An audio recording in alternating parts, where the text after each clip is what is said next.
Kamusta mga pare? Mukhang ito yata ang naging emblem ng theme park. Hindi ako makapaniwala na nakakita tayo ng mga tuta dito. Ano? Grabe mga pare, nahanap natin ang mapa. Ganito sana ang magiging ayos ng theme park. Nasa bangka na tayo mga pare. Ay pa! Grabe!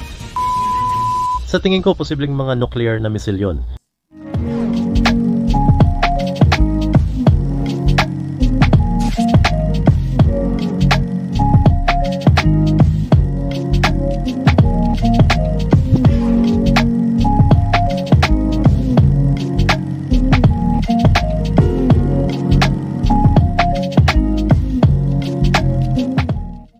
Kamusta mga tol? Sana'y ayos lang kayo. Kung bago ka rito, ako si Steve Ronin. Nagkakaroon kami ng mga pinaka-epicong eksplorasyon bawat linggo. Totoo yan. Sobrang excited ako na maipakita sa inyo ang video na ito ngayon. Ito na talaga ang pinakamalupit na eksplorasyon na nagawa ko. Walang duda?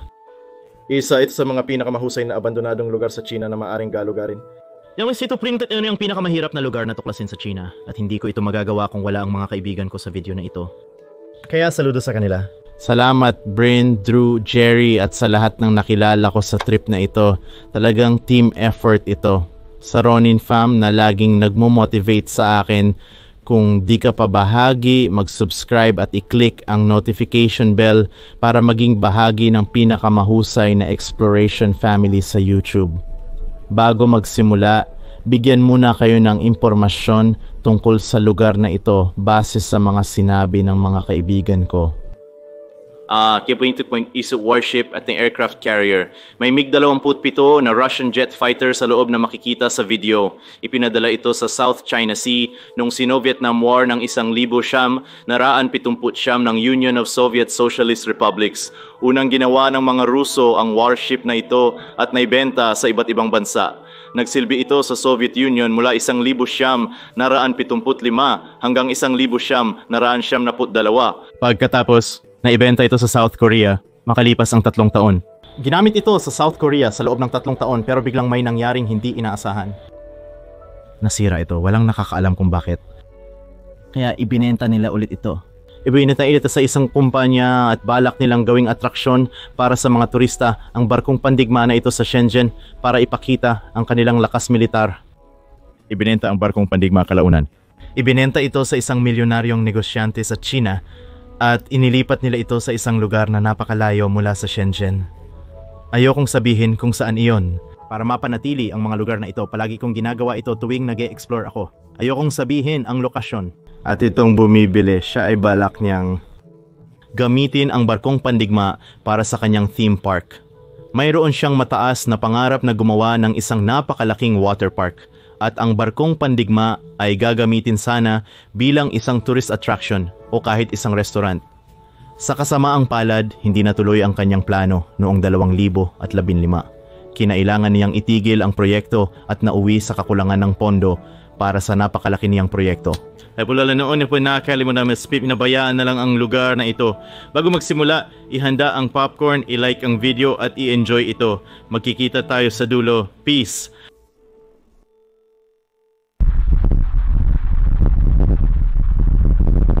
Ngayon, lalapit na tayo sa barko. Aba, may asong pang-seguridad. Diyos ko, may asong pang-seguridad tayo. Wala akong masamang balak. Wala akong masamang balak. Sige, Nis, hindi naman ako masamang tao. Hoy! Anong sinasabi ng karatulang yan? Bawal maligo, bawal mangisda, bawal maglaro. Bawal maligo, mangisda at maglaro. Oh, pero hindi naman sinabing bawal ang pagkuha ng litrato. Uy, may mga tao doon. May mga totoong tao doon na kumukuha ng litrato niyan.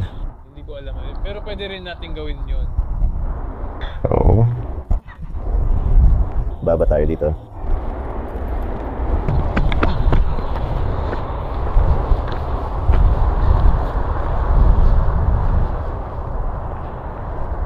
Oh, parang namamasyal lang tayo sa parke. Ay pare, parang angkla yan. Parang etong mga tinatapakan ko ay para pigilan ng baha.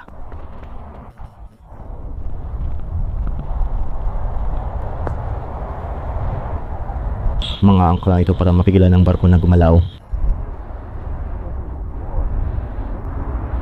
Ayan, may konting siyensya mga tol. Kung mabasa mo ang nakasulat, baka makatulong para malaman natin kung para talaga ito sa biyahe. Ganito ang perspektibo mga tol. Ganito kalaki ako at ganito kalaki ang mga angkla. Sobrang laki nila. Pare.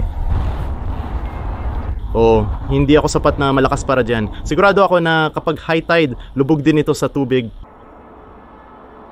Oo, magandang lugar ito para sa litrato. Oo, kung pwede kang umupo dyan, gagamitin ko ang kaibigan ko bilang modelo sa frame. Oh, dahan-dahan lang. Ayos. Sige, ang kaibigan kong si Lee, sinabi niya sa akin ang kaunting impormasyon pa tungkol sa lugar na hindi pa natin napag-uusapan. Ang barkong pandigma na ito ay binili ng isang Chinese na milyonaryo at balak niyang gawing parke o theme park ang lugar na ito. Makikita mo pa nga ang ilang gusali na nire-renovate para gawing theme park. Pero mukhang napabayaan at sira-sira na talaga. Iyon ay dahil huminto sila mga ilang taon na ang nakalipas. Kinapos sila ng pera kaya iniwan na lang nila ang lugar na ito hanggang sa makalikom sila ng sapat na pondo. Kaya ganito ang itsura nito ngayon.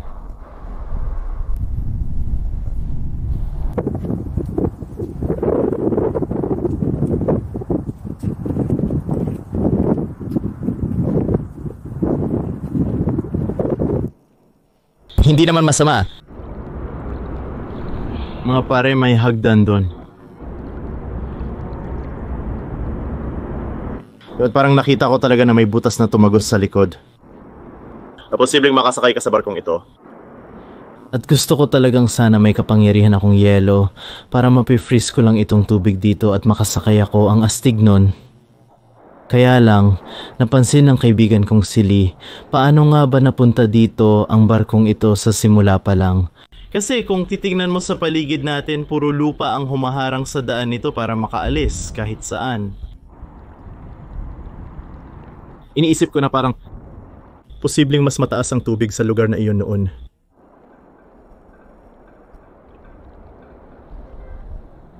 Oo, hindi ko alam.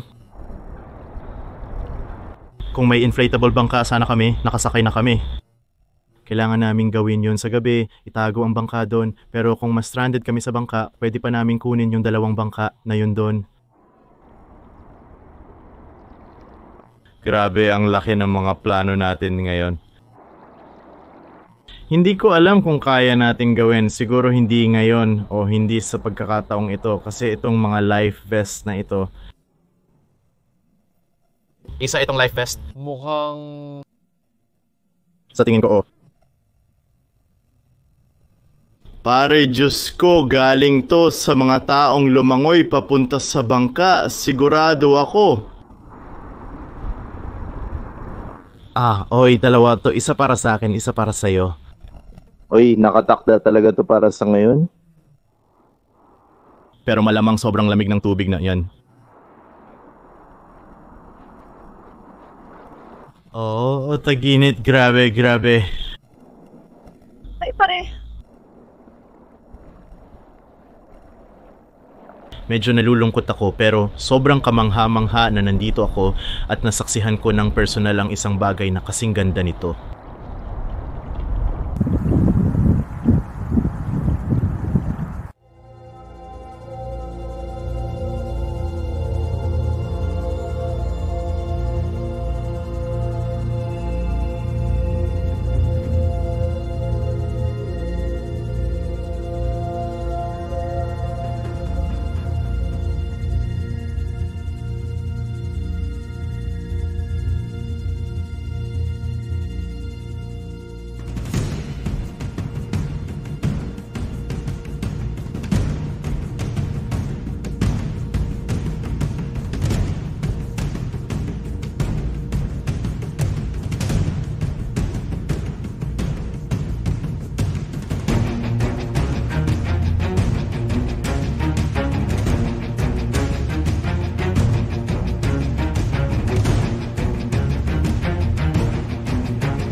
Namangha ako sa abandonadong lugar na ito.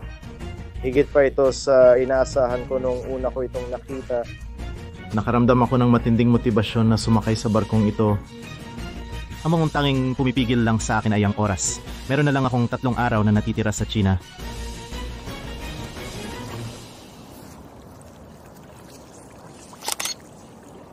Kaya mga kaibigan, ang panibagong araw na kongasyon at sa wakas ay nakahanap ako ng taong matapang na sasama sa akin sa barko at heto siya ngayon. Hi, Bren. Ako si Bren mula sa Burbex Urban Exploration ni Bren. Oo, isa itong YouTube channel na dapat niyong tingnan. Oo, tingnan nyo yon. Sasakay kami ngayon ng ferry na magdadala sa amin sa kabila ng Ilog Yangtze. Hindi namin sinakyan ng ferry na ito. Gumamit kami ng Google Maps para makabalik sa barko, pero mukhang dinala kami sa ruta na kailangan naming sumakay ng ferry imbes na dumaan sa tulay. Pero ayos lang, papasok kami dito ngayon at magkakaroon kami ng mga inflatable na bangka. Hindi ko maisip ang tamang tawag dito, dinghy. Mayroon kaming dinghy at alam mo na kapag may dinghy ang isang eksplorasyon, may mangyayaring kakaiba. Excited ako makita kapag dating natin doon. Unang beses pa lang namin sumakay ng ferry sa China, tama? Particular na yung para sa mga sasakyan. Hindi pa ako nakakaranas magpasok ng sasakyan sa ferry kaya kinakabahan ako. Natatakot akong baka malaglag kami sa tubig o kung ano paman. Na-stop na natin yung sasakyan ng isang beses kanina. Mukhang ito ang pangalawang beses mong magmaneho dito sa China. Oo, mga 2 linggo na ang nakalipas nung unang beses ko. Pumunta ako para tingnan yung barko. At ito na yung pangalawang beses ko. At isasama ko si Steve. Tama. Sana hindi tayo mabangga o lumubog sa tubig dun sa ibaba. Hindi mangyayari yon. Ayos lang tayo. Ayos lang tayo. O baka may sasakyan na biglang sisingit sa'yo. Grabe mga pare, tingnan nyo kung gaano kalit itong ferry.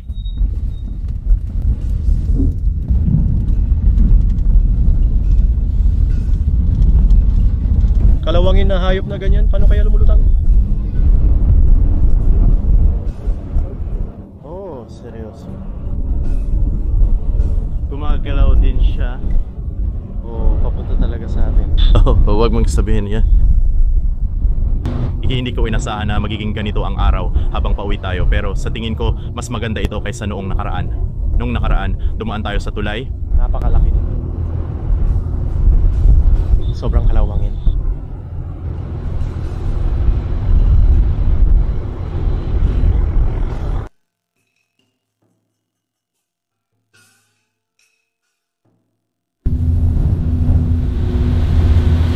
Gumagalaw na tayo. Sa wakas, makakarating na tayo sa lugar. Kaya nandito na ulit tayo. Medyo iba yung panahon na sa ngayon na mas mahangin at may mga abong ulap.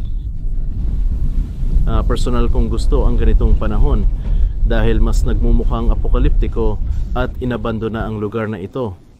Kasama natin si Burbex dito. Umorder siya ng maliit na bangka.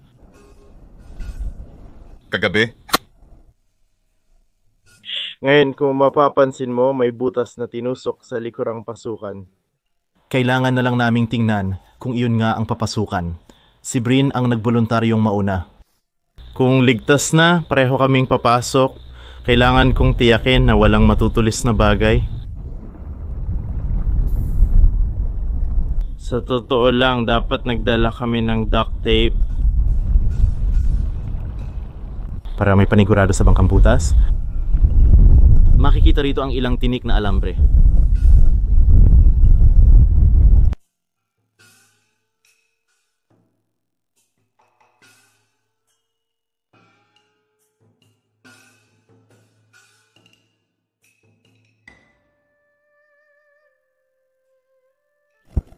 Meron na tayong fan club.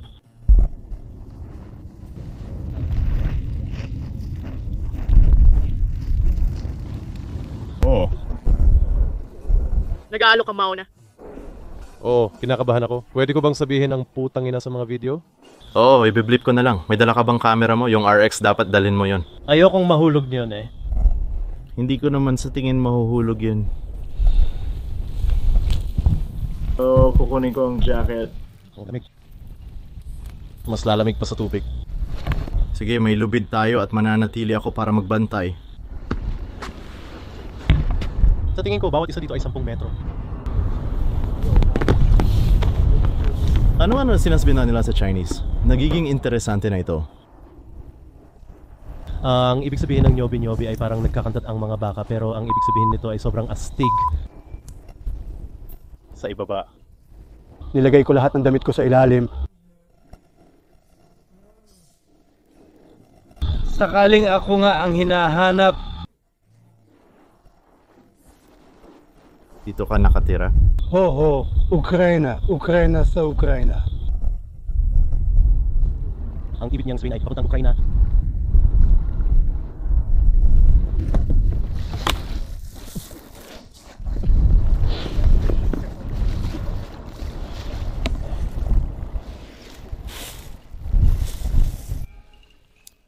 Medyo naging kakaiba sila.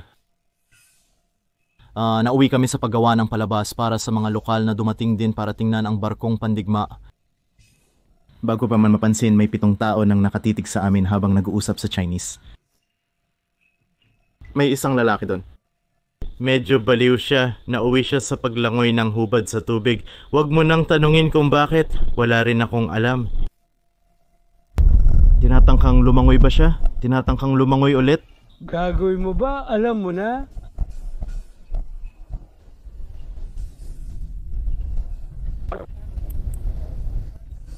Hindi. Paano kung pumasok ako at paano kung lumangoy ako papunta ron? Lalangoy ka papunta ron? Oo, nandito na rin naman tayo. Gusto mo bang ibigay ko sa'yo ang GoPro ko? Sigurado ka bang hindi malamig? Hindi mo ba iniisip na? No, kumusta yun? Bahala na, tara na. Sobrang hirap. Ikaw, oo. Pero sobrang hirap talaga. Kung paano natin ito ginagamit. Tama. Napakahirap. Oo, malakas talaga ang agos ngayon. Oo, kasi baka mangalay ka o kung ano man, alam mo na medyo delikado talaga. Oo, ang pangit ng panahon. Mga tol, kailangan ninyong mag-subscribe sa channel na ito kasi baliw talaga tong taong to. Pero oo, ang plano niya ay tumawid sa kabila, gamitin yung bangka bilang parang pampalutang. Oo, tapos Matapos kong bumaba, pwede akong bumalik sa bangka mamaya at dapat itutulak ako nito sa direksyon ng agos. pero kailangan ninyong isipin na yung tubig parang yellow talaga ngayon. Parang mararamdaman mo na nasa North Pole ka siguro. Kasi mahangin tapos halos Enero na rin tayo. Sige, ilalagay ko na to sa ulo ko. Oo, siguraduhin mong mahigpit. Pwede mo nang i-video na ngayon. Pindutin mo lang.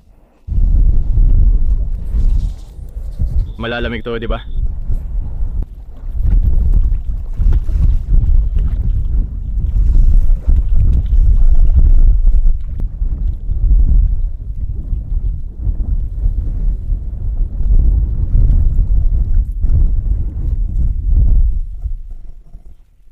Diyos ko.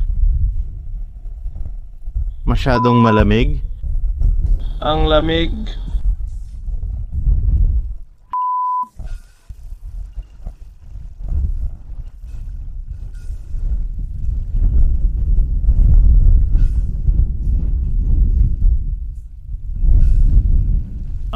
Hindi.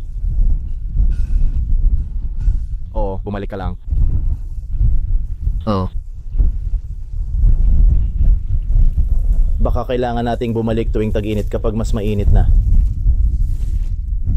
Napakatapang mo, talagang matapang ka. 45 ang edad niya. Wow.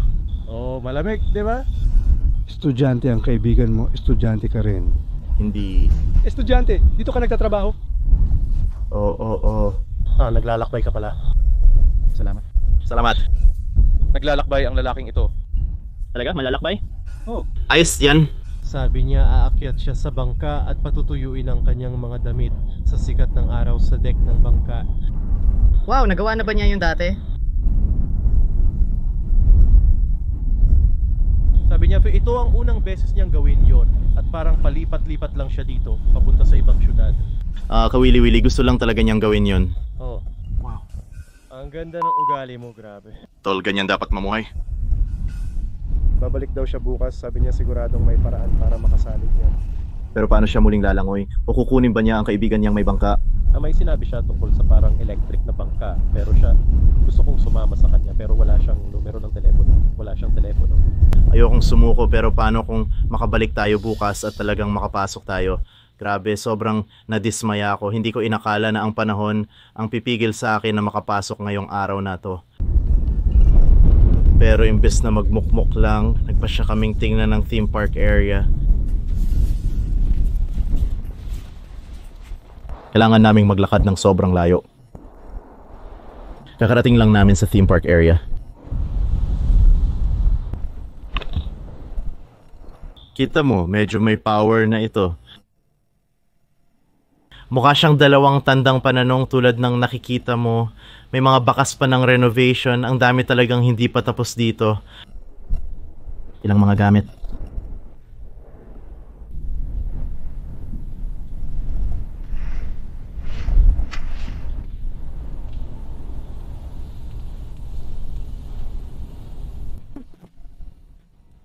Isa itong welding mask na hawak nila habang nagwe-welding. May desk ng opisina dito. Parang kahit mga taong walang tirahan ay matutulog dito.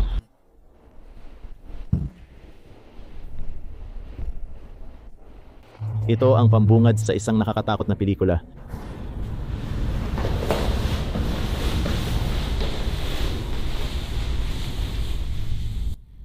Malamang sinusubukan nilang gawing restaurant ang kwartong ito, kung question mark at pagkatapos kung ano. Kailangan nating pumunti sa pinakataas na palapag at hanapin yung susunod na pahiwatig. Pumunta tayo sa bubong.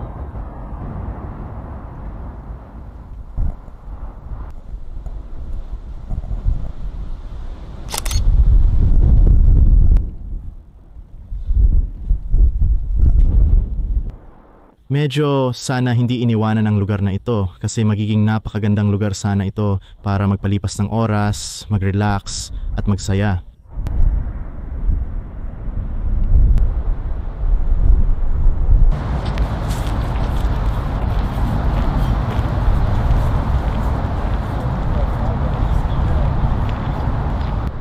So mga pare, parang ito sana ang naging emblem ng theme park. Interesante, may mga maliliit na kargamento sa paligid. Maaaring simbolo ito ng kargamento mula sa iba't ibang panig ng mundo. Lalo na't maraming nakasulat na nantong China. Malamang doon galing. Maraming askal sa paligid. Mahilig kami sa mga aso. Oh, mahal ko talaga ang mga aso. Alin ang kukunin nating ampunin? Bahay na nila ito ngayon.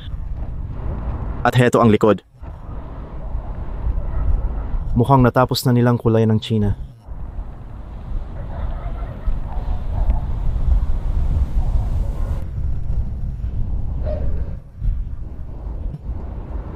Talagang cute sila.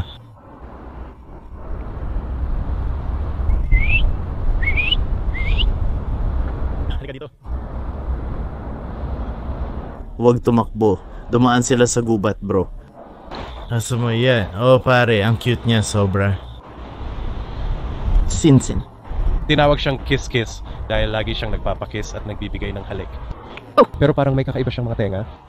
Parang nakaangat ang ganun ang mga tenga niya. Nagtataka ako kung ano ang gusaling ito. Astig ako tingnan sa labas. Uy, pagkain niya ng aso.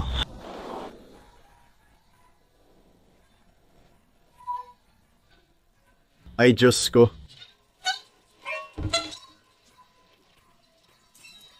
Gusto ko to. Ang cute niyo talaga. Hindi ako makapaniwala na may mga tuta dito. Ano?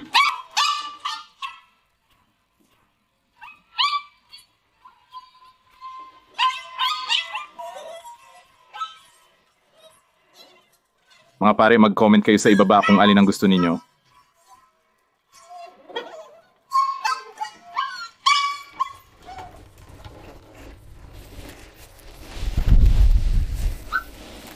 Oh, ang cute naman.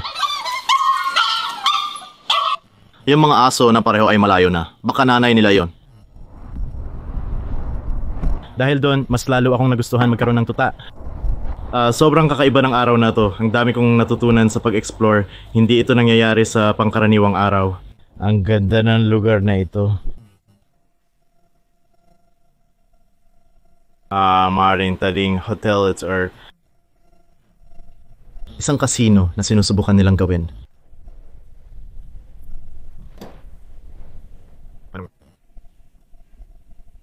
Wow, parang lihim na pinto ito. Sira na to. Gusto ko lang sabihin na sa Asia o sa China, madalas mong makita ang mga bilog na mesa. Alam ko sa Amerika, mas gusto nila ang mga parisukat o parihabang mesa para sa sushi. Kumakain o nagdi-dinner. Gustong gusto ko talaga ang mga bilog na mesa kasi meron silang ganito sa gitna. Dito mo ilalagay lahat ng pagkain at ikot mo lang ito para walang kailangan mag-abot ng pagkain sa iba. Bro, parang ito na yata ang hotel na... Oh.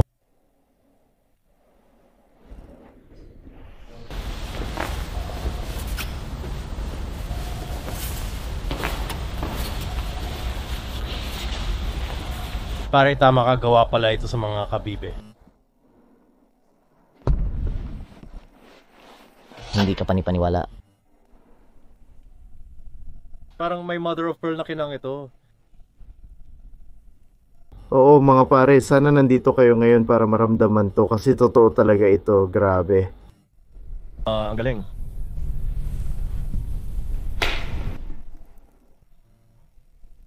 Sandali lang, may laman pa ang mga counter. Malit lang yan. Ang tawag diyan ay Tunnel 88 Premium Milk Kalyan. Hindi, premium mild. Premium mild pala. Kailangan ko ng pagkain. Nagugutom na ako. Ayos lang yan. Ha? Sa tingin ko ba ijo yan?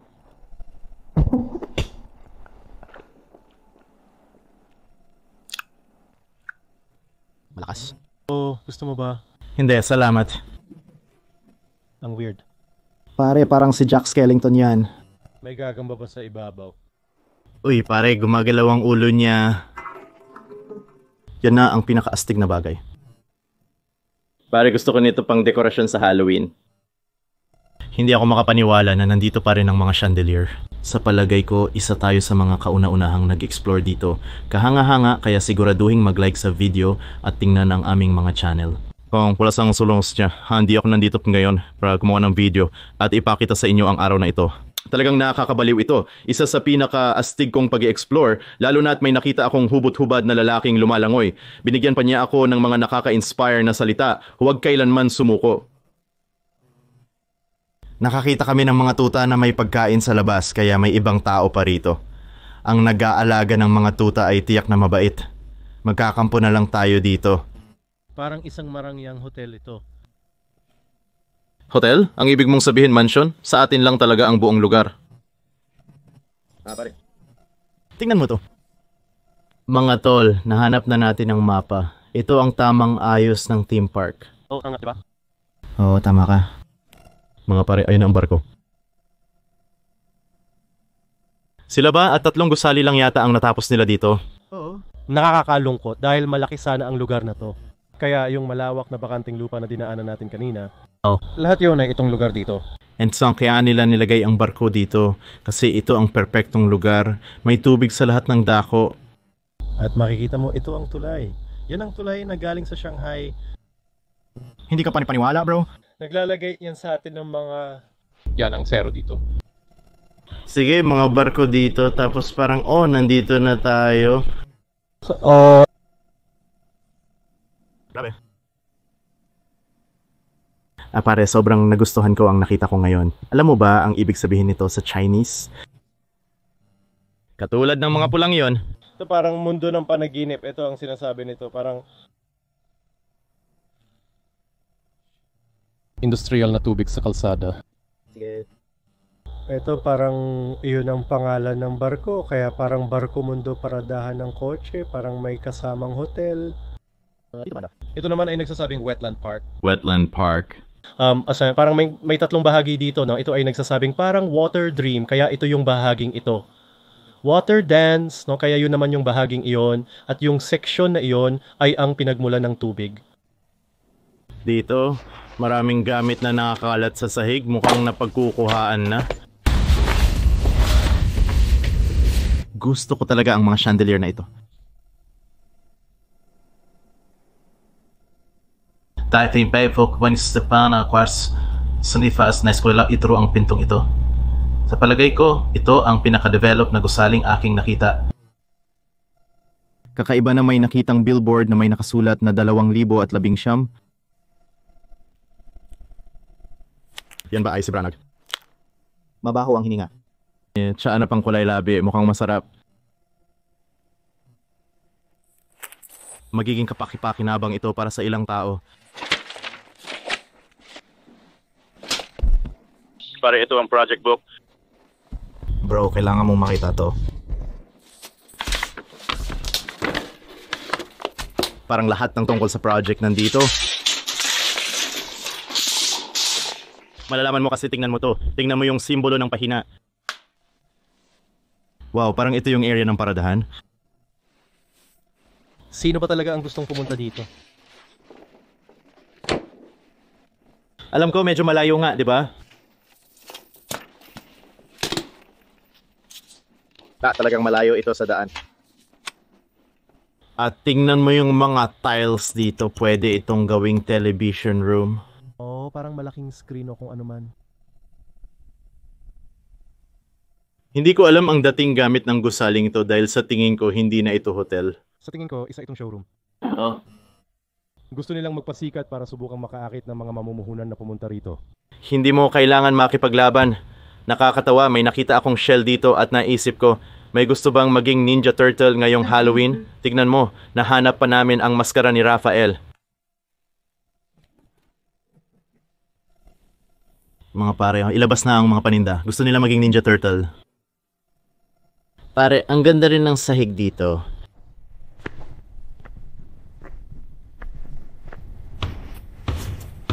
Sabi ng matanda, may motor daw. Ha? Paano niya nalaman? Siguro nakapasok na siya rito dati. Binigyan tayo ng pahiwatig ng tao. Oh, Bro, pwede nating... Dapat ba nating kunin ang motor? Gumagana ba ito?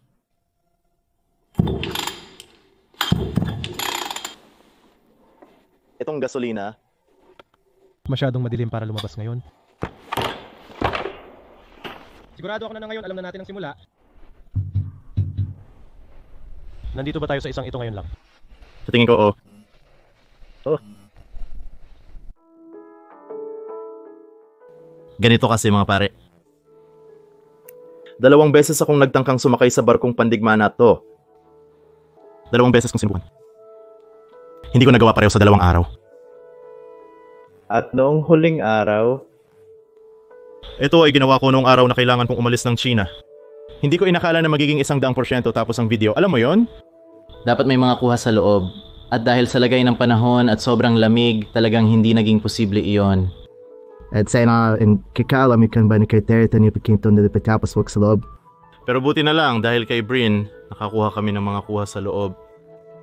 Si Brin yan na talagang kakaiba, bumalik agad pagkatapos kong umalis. Nakakuha siya ng mga kuha sa loob para makita natin, kaya mga kaibigan, bisitahin nyo ang channel ni Brin. Alam nyo namang pinaghihirapan niya ito. Isa siyang matinding explorer.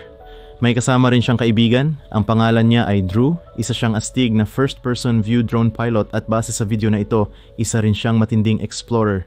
Bisitahin niyo rin siya, pareho silang may link sa description sa ibaba. Sapat na ang usapan. Excited na akong makita ang loob mismo at sana nag-e-enjoy kayo sa video. Kung oo, pindutin niyo ang thumbs up.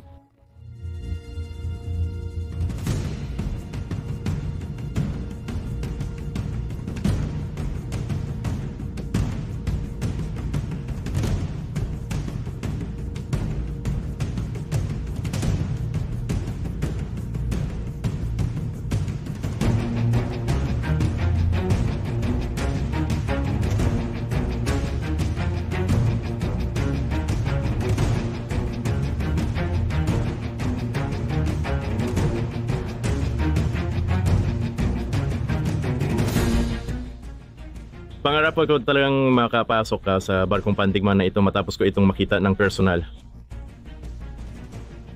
Ang tanging problema ay aayusin at sisiguraduhin na ang lugar na ito ng napakabilis. Kahit hindi ako nakapasok, masaya ako na si Brin ay nakapasok. Nagbigay siya ng mga footage na kailangan natin para matapos ang video.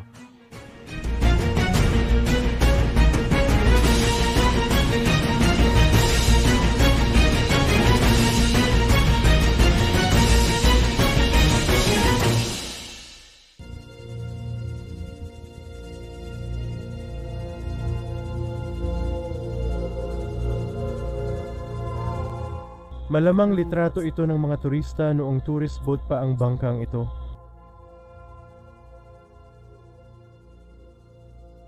Hindi ka panipaniwala. Siguro dapat kumuha tayo ng ilan dito para sigurado.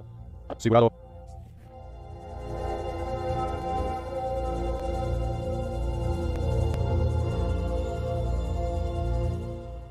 Nararamdaman ko ang matinding kilabot sa aking likod ngayon. Ito na ang pinakamagandang Orbex na naranasan ko. Talagang sulit na sulit ito. Hindi ko panipaniwala. Paano tayo makakapasok dito? Pwede mo naman akong sabihan kung paano ito mabubuksan. May basag na salamin din dito. Mag-ingat ka.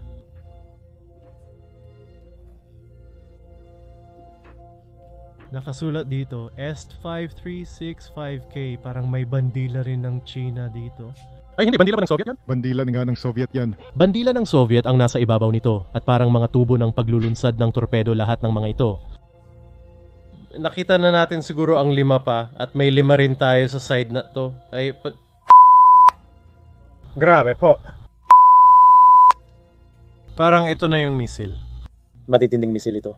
Pwede ba tayong pumagitna dyan? Sa tingin mo ba, parang mga nuclear missiles yon? May mga maliit ka pang eroplano sa barko.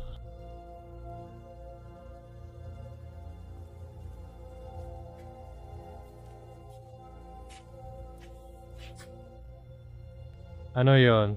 Ay, tingnan mo, may busto ng si Stalin ba yan o si Lenin? Nasa deck tayo. Grabe naman.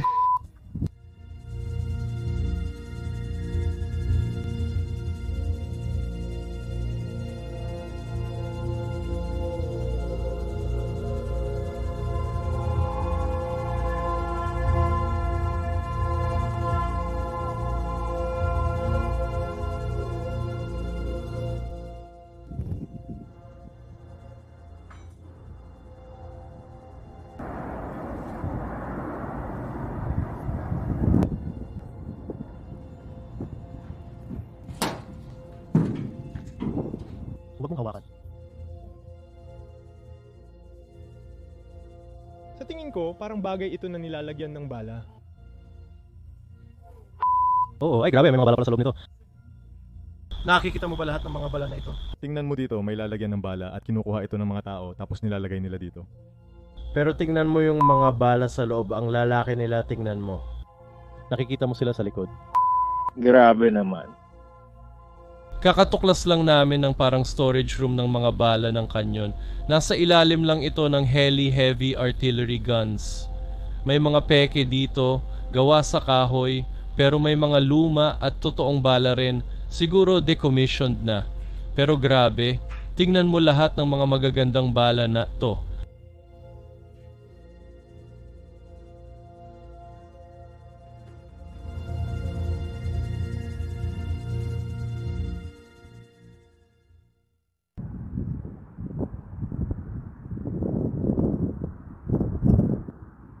Umuulan na ng sobra. Mapupuno ito. Oo. Tingnan mo, nandun sa ibaba ang maliit nating bangka.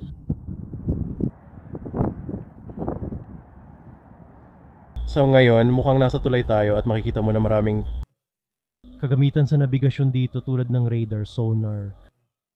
Ang ilan sa mga makinang ito ay talagang kamangha-mangha. Tingnan mo itong upuan, parang upuan ng kapitan. Uy, kapitan! Anong nakikita mo, Drew? Nakikita ko ang hilagang Korea at Hapon.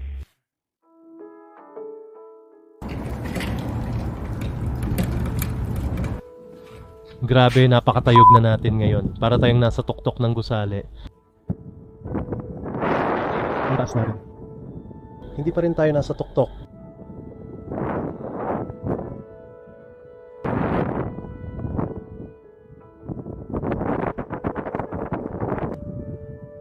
Ang lugar na to ay sobrang delikado. Parang may tubig kahit saan, kalawang kahit saan. Parang anytime pwede nang magiba tong lugar na to. pero sulit pa rin umakyat dito para makita ang napakagandang tanawin. Hindi pa ako nakapunta sa ganitong epic na lugar dati. Siguro ito na ang pinaka-the best na urbex na lugar sa buong China. Sana nag-enjoy kayo sa video na to mga kaibigan. Isa to sa pinaka-kamanghamanghang lugar na napuntahan ko. Sana mag-viral ulit ang video na to. Pindutin nyo ang thumbs up. Kung makakuha to ng 5,000 thumbs up, sobrang saya ko na. I-comment rin ang mga opinion at kwento nyo tungkol dito.